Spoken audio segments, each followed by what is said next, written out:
What is up with you guys? Jaden Alagan and welcome to another video. So for today's video guys, interesting yung topic natin ngayon kasi I will be talking about the largest and the richest banks in the Philippines. I saw na, well, available naman kasi talaga yung mga ganyang bagay online, but there's this link na nabasa ko and reliable naman. So I will be sharing in this video the largest and the richest banks in the Philippines. Siguro top 10.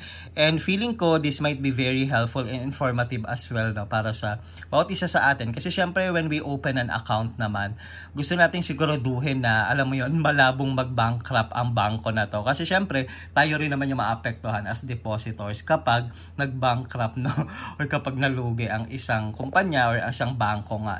And naisip ko rin na siguro ilan sa inyo pwedeng maging basis yun na mag-open ng account sa kanila. So this might be a guide for everybody na rin na interested malaman kung gaano ba kayaman ang bangko na pag-oopenan nila ng account. So if you guys are interested to this kind of content, you guys know what to do. Please keep on watching. The way your body syncopates, you're driving me crazy. If you're new to my channel, welcome. If you're here for quite some time now, welcome back. In my YouTube channel, I'm doing reviews, reactions, and also vlogs. And if you haven't subscribed to my channel yet, I will appreciate if you will click that subscribe button there. Yes, guys, help me reach 30,000 subscribers. Yes, 30. Let's go, kaya yan.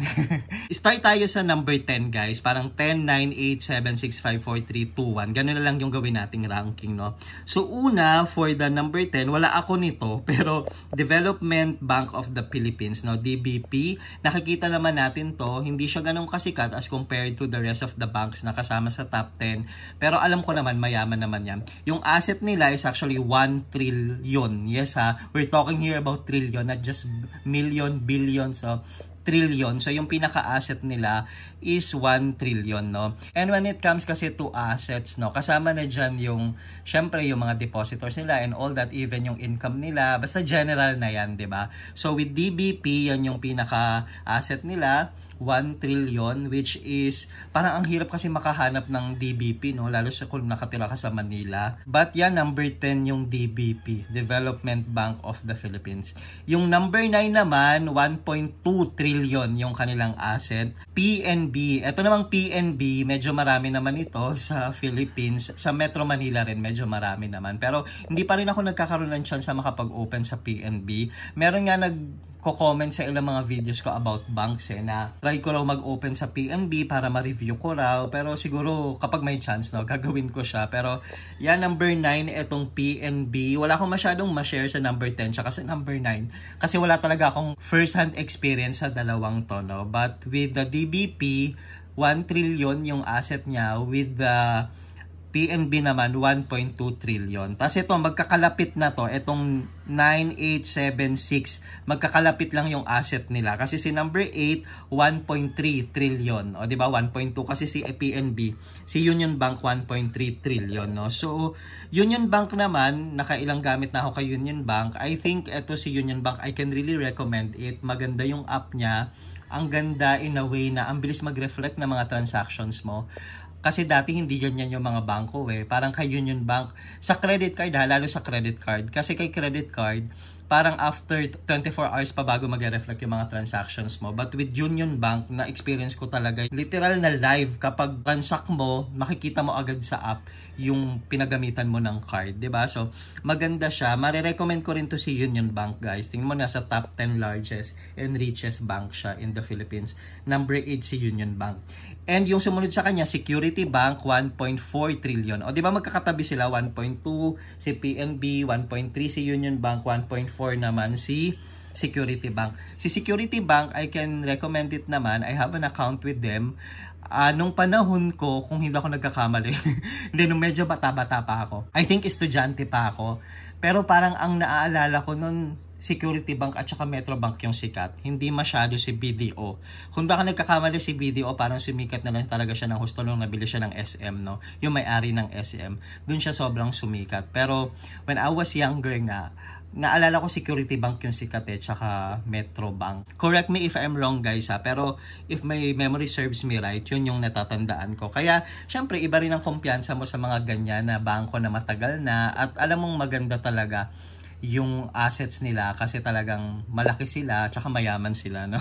So that's for the Security Bank. Next si RCBC, 1.5 trillion. Magkakatabi talaga yung 6, 7, 8, 9 kasi 1.2 si PNB, 1.3 si Union Bank, 1.4 si Security Bank, 1.5 si RCBC. Si RCBC, kahit medyo marami yan sa lugar namin, hindi pa talaga ako nagkaka-transaction sa kanila. Hindi pa ako nagkaroon ng account with them, mapa-credit card, mapa-savings account. Wala talaga, guys. So, wala akong ma-share kay RCBC aside from, mukha naman talaga siyang okay. Kasi marami rin siyang depositors, no? At saka malaki siya, di ba, as a bank. Ito na, yung number 5. Actually, yung top 4, dito meron akong account. Pero yung number 5, wala din. China Bank yung number 5, no? Si RCBC 1.5 trillion, si China Bank 1.8 trillion. So medyo malayo yung agwat niya. Hindi kagaya yung 6, 7, 8, 9 kasi magkakatabi talaga 1 lang yung difference. So, pero with China Bank, malayo yung tinakbo niya or tinaas niya. 1.8 trillion kasi si China Bank. Same din kay RCBC. For some reason, kahit kilala ko naman si China Bank, wala akong ganun ka-experience sa kanya. So, wala rin ako masyadong masishare. But it's good na nasa top 5 si China Bank kasi that speaks volume na maganda mag-deposit dyan sa bangko na yan. Ito na, number 4. Basta etong number 4, sobrang layo niya sa number 5. Sobra talaga. As in, halos times 2 nga Tapos, pero si number 4, number 3, number 2, magkakatabi din sila. Interesting siya. Tingnan nyo Kasi si China Bank, 1.8 trillion, diba? Yung number 4 natin, which is si Metrobank, 3.2 trillion. Diba? Ang layo, no? 3.2 trillion. Number 4 siya. I wasn't expecting na number 4 siya. I was expecting Metrobank to be at least nasa top 2 or nasa top 3. Pero pang number 4 siya. 3.2 trillion yung asset niya. Which is hindi naman yan nakakataka. Ako, iba rin kasi yung kumpiyansa mo with Metrobank. Andyan na yan noon-noon pa. No? Yung payroll ko karamihan, Metrobank talaga. Kaya, alam mo yun, pag sahuran, mas madalas ako sa Metrobank. Yun yung mga experiences ko kay Metrobank. And so far, wala naman akong masamang experience din kay Metrobank. No? Number 3, guys.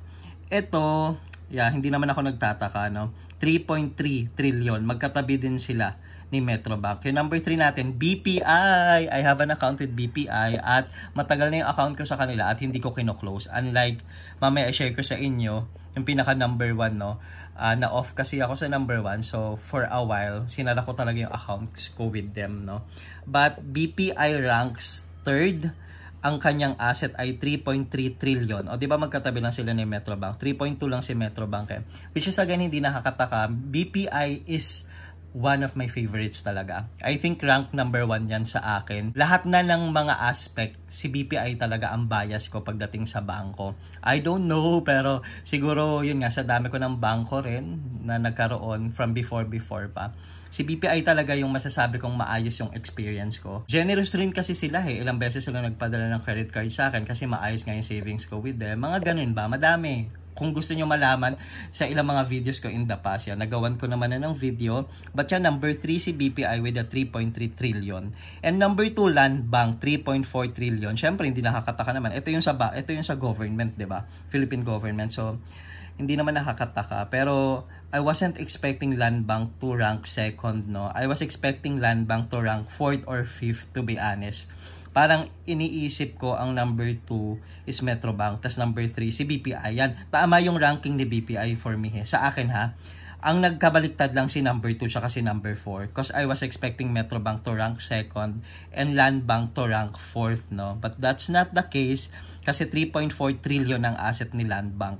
Which is, to be fair, sobrang close naman sa asset ni BPI tsaka ni Metrobank. Kasi si BPI 3.3 trillion, si Metrobank 3.2 trillion, tas si Land Bank 3.4 trillion nga. I have an account with Land Bank, no?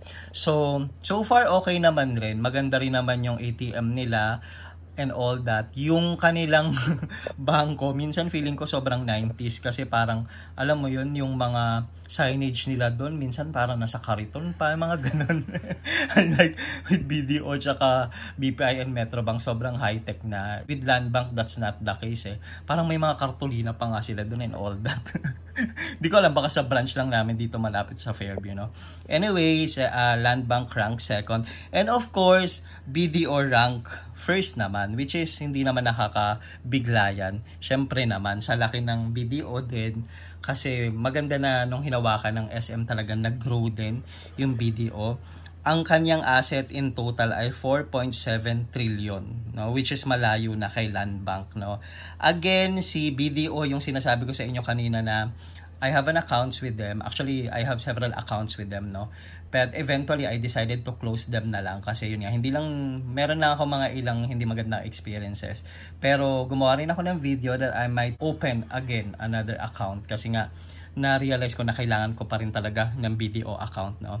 Check nyo na lang, but I did a content about that, no. But yeah, guys, BDO rank first, which is hindi nakakataka. So these are the largest and the richest banks, no, we have in our country, in the Philippines. You might want to consider opening an account sa isa sa mga 10 na ito, no. But yeah, kayo na bahala mag-research kung anong mas maganda, no, kasi ang daming option yan eh, 10 yan eh. But yeah, guys, that's all for this video. Thank you so much for watching, and I hope I'll see you again on the next one. Bye for now, guys. Bye-bye. The way your body syncopates, you're driving me crazy.